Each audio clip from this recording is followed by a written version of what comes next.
you a very happy Mother's Day. And I learned a long time ago that on Mother's Day, it would be a good idea if I had someone up here to speak who has firsthand experience with being a mother. I can say a few things about motherhood, like I love my mom, and Jesus had a mother. But beyond that, I have very little that I can say with any degree of authority. And so we have a custom here at St. Matthew's that I ask and invite a member of our community who is in fact a mother in some way to come and to speak to us about the meaning of motherhood and that connection with the gospel of Jesus. And this year, I have invited a longtime member of this community of St. Matthew, Annette Ottone. I met Annette and her husband, Remo, back in 1988. Was it 88? 87. Well, you know, it was a long time ago. To do their wedding, and they became members of our community, and in fact, Annette sang in the choir, and that was before Mirella, or Mimi, was around. So they've been longtime members, but since 2001, they have relocated to San Diego, so we don't see them every Sunday. But whenever I have an excuse to bring them up here, like Mother's Day, I'm always delighted to see them again. So I want you to welcome our guest panelist this morning, Annette Ottone, as she now speaks to us about the meaning and her experience about being a mother. So thank you, Annette.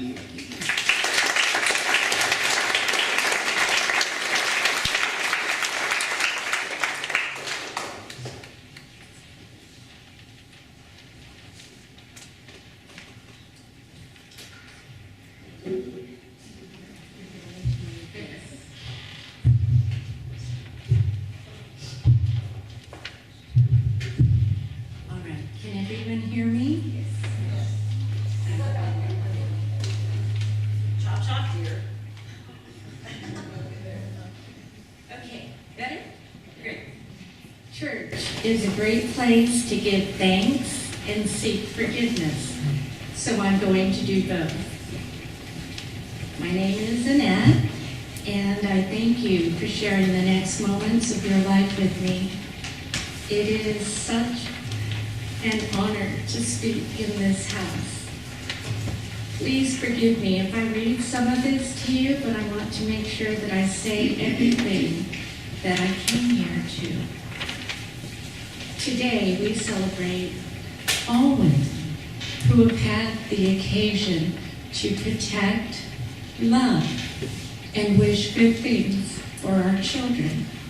So whether you're bio mother, other mother, adopted mother, guardian, grandmother, godmother, auntie, nanny, teacher, mentor, or neighbor, this day celebrates you.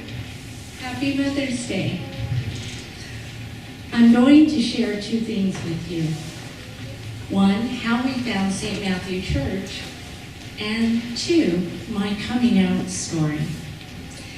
This is an account of two journeys taken 24 years apart.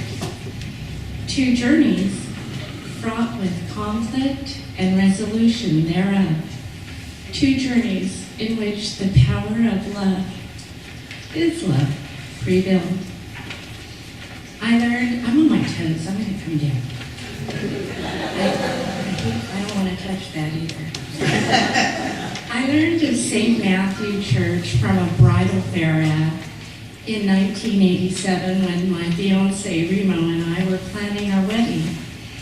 The ad read something like, want a Catholic wedding but can't get married in the Catholic Church? Oh, it seemed the perfect solution for us. So we scheduled an appointment to meet with a Father Peter Hickman in the old world village of Huntington Beach.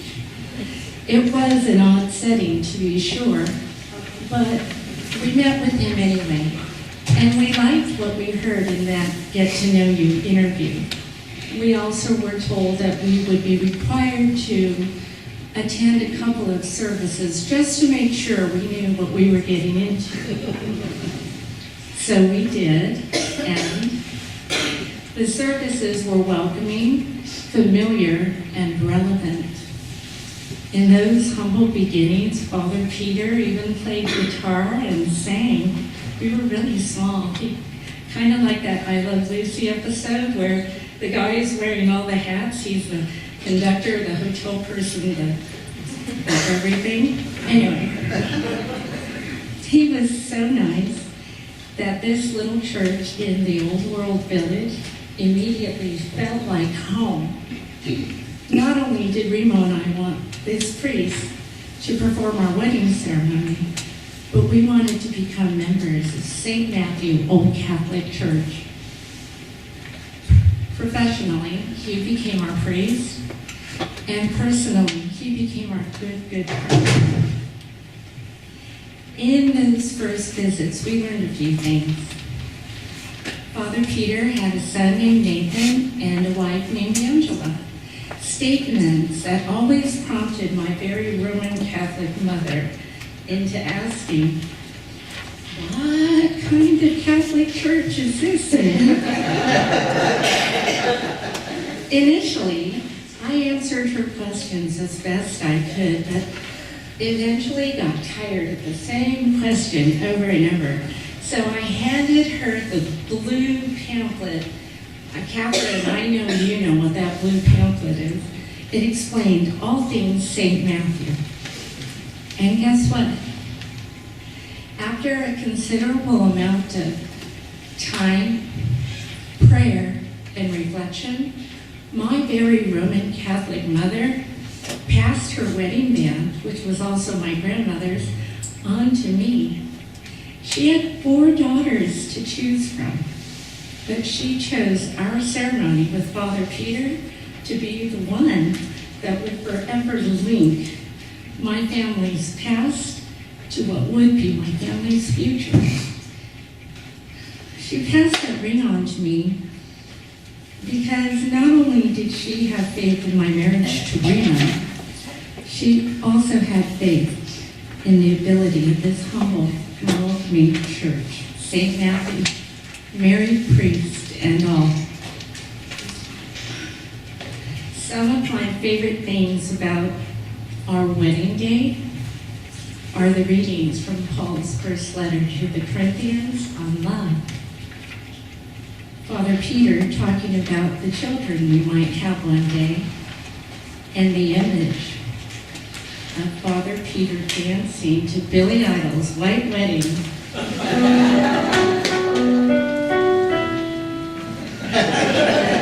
Some of my favorite things about St. Matthew Church are their inclusivity, or their consistent welcome of everyone, without exception. Even when the without exception has placed this faith community at a crossroads and resulted in heartbreak and lost membership, St. Matthew has always remained true to its words. All are welcome. And I'm certain, though, Peter, it's easier to sleep at night knowing you've done the right and loving thing versus whatever it took to retain your financial base. They're big on forgiveness here at St. Matthew. I should know, my kids have heard me fight with Father Peter and Bishop Peter over the years, and I've been a direct recipient of forgiveness from him and Mirella both. Because no matter how great our differences or out of step our paths, the bottom line is this, my other favorite thing about St. Matthew Church. They truly strive to live by Christ's words, to love one another. Because that's what we do when we're a family. And now for my family. Yes, I did say my coming out story. How, you ask, can a straight woman come out? I'm going to tell you. One of the many hats I wear is as a regional director for PFLAG San Diego. Can you still hear me? Yeah. I'm on my feet. PFLAG is a national network that provides support, education, and advocacy to everyone that are beautiful, lesbian, gay, bisexual, transgender, or queer, or LGBTQ for short, or as short as we could get it, to everyone that our LGBTQ rainbow touches or needs to touch, with the simple goal of equality for all. A type of consistent welcome of everyone without exception. I think most parents can remember the joy we felt holding our newborns. Mothers, do you remember how grateful we were for their health and how firm our resolve was to protect them, to love them, and wish good things for them? These are the implicit callings of motherhood. I began my journey with PFLAG 4.5 years ago, when one of my babies felt supported and empowered enough to come out to Remo and me. I had so many questions for her, and initially she answered them as best she could, but eventually she tired of them and told me, "Mom, go to a PFLAG meeting." She handed me a pamphlet. "PFLAG will help you. They'll answer your questions." "I've got homework to do, Mom." Little did I know I had some homework to do too. And I'd like to share with you a few things I've learned about coming out. Coming out is a process or journey, and everyone's process or journey is different. Number 2, it is the entire family that comes out, not just the LGBTQ individual. We come out every day. You lose some friends at the crossroads. You keep the friends that are willing to take this journey with you, and you make some amazing new friends, like my friend Mark and family over there. It took our team 2 years to come out to Remo and me, because she was afraid of the possible repercussions. She came out her senior year of high school after an out-of-state visit to a college that was recruiting her to play basketball. It was very late and we were so very tired. Her words, "Mom, Dad, I'm gay. I'm gay." My stunned words as I held my daughter, "That's okay, sweetie. Thank you for telling us. I love you. I love you." I will say, I was not expecting those 4 words to come out of her mouth. I thought she was going to say, "Mom, Dad, good night." But I knew in that moment she needed to be assured that this would not change our love for her, and it did not. I spent that first sleepless night trying to figure it all out. How to tell our family, our friends, she was going to be an adult in a couple of months and leave for college shortly after. My time with her was so finite, and I didn't have the answers. But what I did know was I did not want my daughter in that closet a moment longer. And backing up, that was one night. I can't even imagine the struggle of the past 2 years, what that was like for her. So the next day, I told her my plan. "Oh, girl, we will tell the family at Thanksgiving when we'll be with Tiffany, and we love them, and it'll be great." And she gave me that teenager look. Do I have a teen here that wants to show me the teenager look? Come on, Watson. The one where they roll their eyes. You stay on that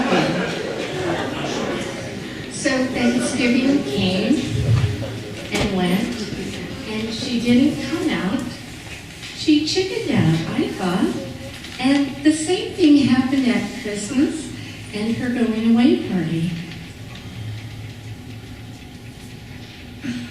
And then she left for college, and we hadn't told anyone in the family. Well, what did I learn? I learned something really important. It wasn't about me. I learned it was not my place to out my daughter. And if she wasn't comfortable at Thanksgiving or Christmas or her going away party, then I needed to respect her process. I did so, though, while never completely understanding why she just wouldn't come out. But like my own mother, who didn't completely understand the whole St. Matthew thing, I knew I could count on my love for her, and the rest, that was going to have to work itself out. I knew to trust in that love. I knew to trust in his love. Months later, Olivia, my daughter, explained to me that my approach made her feel as if I was pinning a big scarlet letter on her for all to see, for all to judge. And she is so much more than that.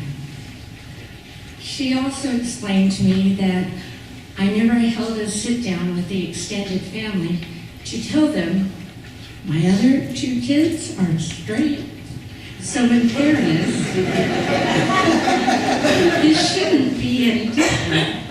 And that is my coming out journey as navigated by my daughter, supported by P-Flight, and powered by love.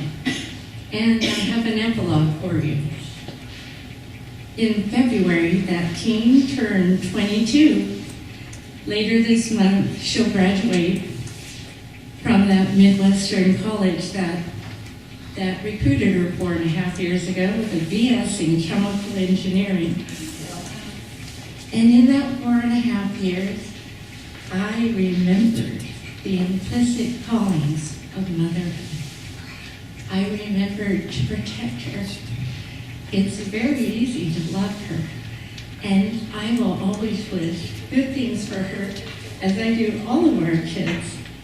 And I'll close with something I'll tell anyone who will listen. I love all my kids, even the straight ones.